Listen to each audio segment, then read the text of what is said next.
जनप्रतिनिधि के रूप में चौधरी चरण सिंह ने अपना राजनीतिक जीवन मेरठ की जिला पंचायत से डिस्ट्रिक्ट बोर्ड से शुरू किया था। वे 1930 से 1935 तक मेरठ डिस्ट्रिक्ट बोर्ड के वाइस चेयरमैन रहे। पश्चात वे उत्तर प्रदेश धारा सभा के जरिए राज्य की राजनीति में आए। 1935 में भारत सरकार के अधिनियम के संबंध में कांग्रेस के अंदर मतभेद थे। नेहरू ने इसको भारत की दास्ता का नया चरित्र कहा। 20 फरवरी 1935 को मेरठ की एक सभा में कांग्रेस के महासचिव आचार्य कृपलानी ने कहा कि कांग्रेस का काउंसिलों में प्रवेश में विश्वास नहीं है। हालांकि उसी दिन बाद में कांग्रेस ने काउंसिलों में प्रवेश की अनुमति दे दी और कांग्रेस ने अगस्त में अपने चुनाव अभियान का शुभारंभ किया। जवाहरलाल नेहरू ने मेरठ की यात्रा की। हापुड़, पिलखवा, गाजियाबाद, मेरठ, बड़ौद, सरधना, बक्सर, बेगमाबाद, मोहिद्दीनपुर, सिसना, पिलाना, दतीना और जानी में गए। वो चौधरी चरण सिंह नेहरू की यात्रा के आयोजकों में से थे और चौधरी साहब इस चुनाव में छपरोली से लड़े। 1937 में चौधरी साहब छपरोली से चुने गए और उसके बाद उन्होंने विभिन्न महत्वपूर्ण काम करने शुरू किए। चौधरी चरण सिंह ने स्वयं को एक प्रतिभावान विधायक के तौर पर साबित किया।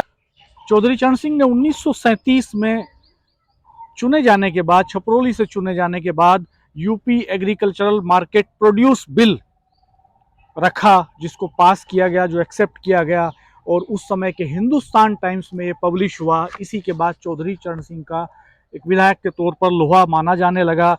चौधरी साहब छपरोली से लगातार आज़ादी के बाद तक चुने जाते रहे और 2 बार उत्तर प्रदेश के मुख्यमंत्री बने।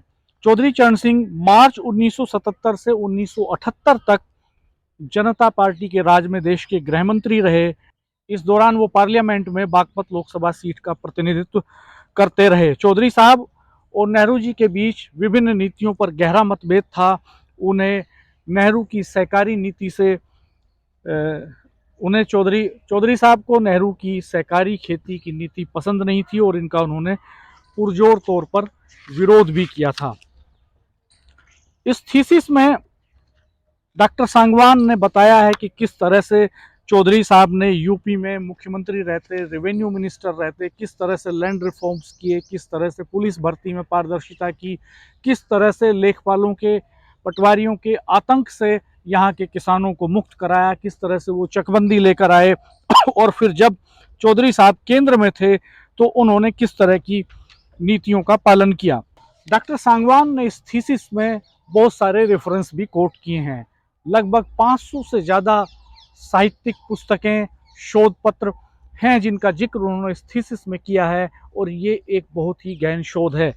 इस शोध के बाद जब चौधरी चरण सिंह विश्वविद्यालय का दीक्षांत समारोह हुआ तो उस दीक्षांत समारोह में चौधरी अजीत सिंह भी बतौर मुख्य अतिथि उपस्थित थे।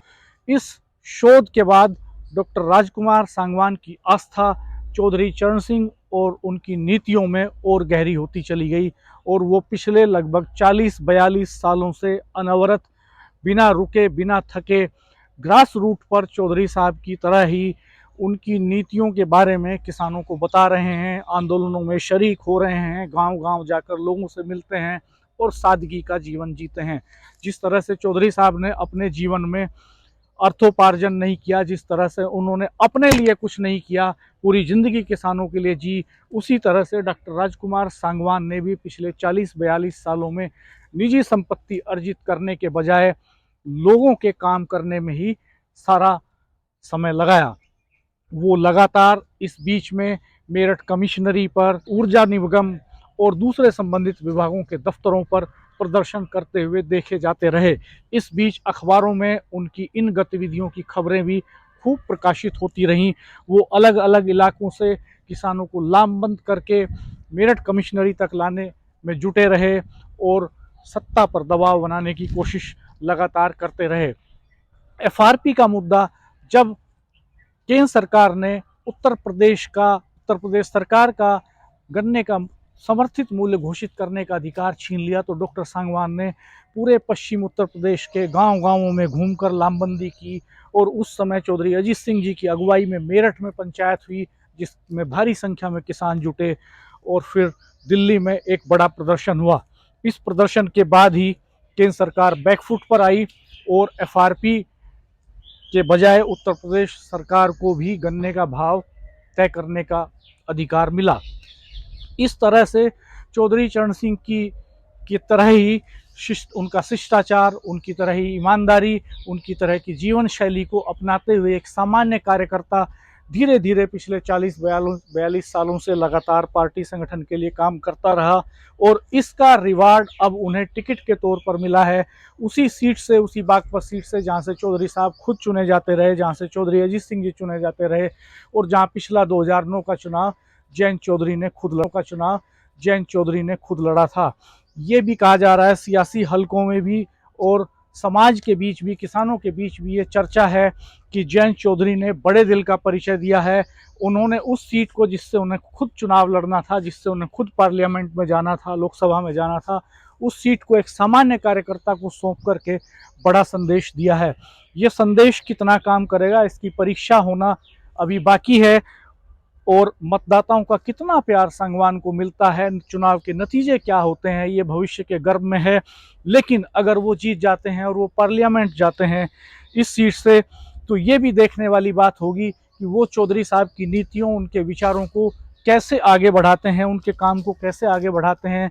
क्या वो संसद में जाने के बाद भी, लुटियन जोन में जाने के बाद भी इसी जीवन शैली को अपनाते रहेंगे या उनके निजी जीवन में कुछ बदलाव आएंगे? क्या वो निजी संसाधनों को अर्जित करने की दौड़ में शामिल हो जाएंगे या पहले की तरह ही, जिस तरह से उन्होंने 40-45 साल का जीवन आम लोगों को दिया है, गांव के किसानों गरीबों को दिया है, उसी तरह का जीवन जीते रहेंगे? ये एक देखने वाली बात जरूर होगी। अगर वो अपने इस स्टैंड पर कायम रहते हैं, उनकी इच्छा शक्ति और मजबूत होती है, ये जिस तरह का संकेत अभी वो अपने भाषणों में, रैलियों में, जनसभाओं में दे रहे हैं, अगर ये स्थिति बनी रहती है और वो अपनी इस दृढ़ इच्छा के बूते उसी तरह का जीवन जीते रहते हैं आगे भी, तो निश्चित तौर पर एक ये बड़ा संदेश होगा उन लोगों के लिए जो गांव से आते हैं, गरीब परिवारों से आते हैं, किसान परिवेश से आते हैं।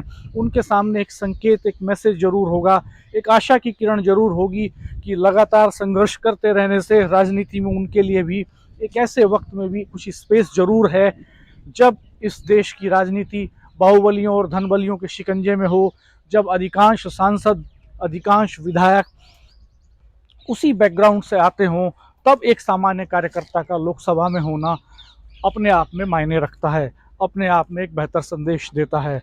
हम आपको ऐसे ही कुछ और वीडियो आगे भविष्य में दिखाते रहेंगे। आप हमारे चैनल को सब्सक्राइब कीजिएगा, बेल आइकन प्रेस कर दीजिएगा ताकि आपको नए वीडियो अपलोड होने पर नोटिफिकेशंस मिलते रह सकें। धन्यवाद, नमस्कार।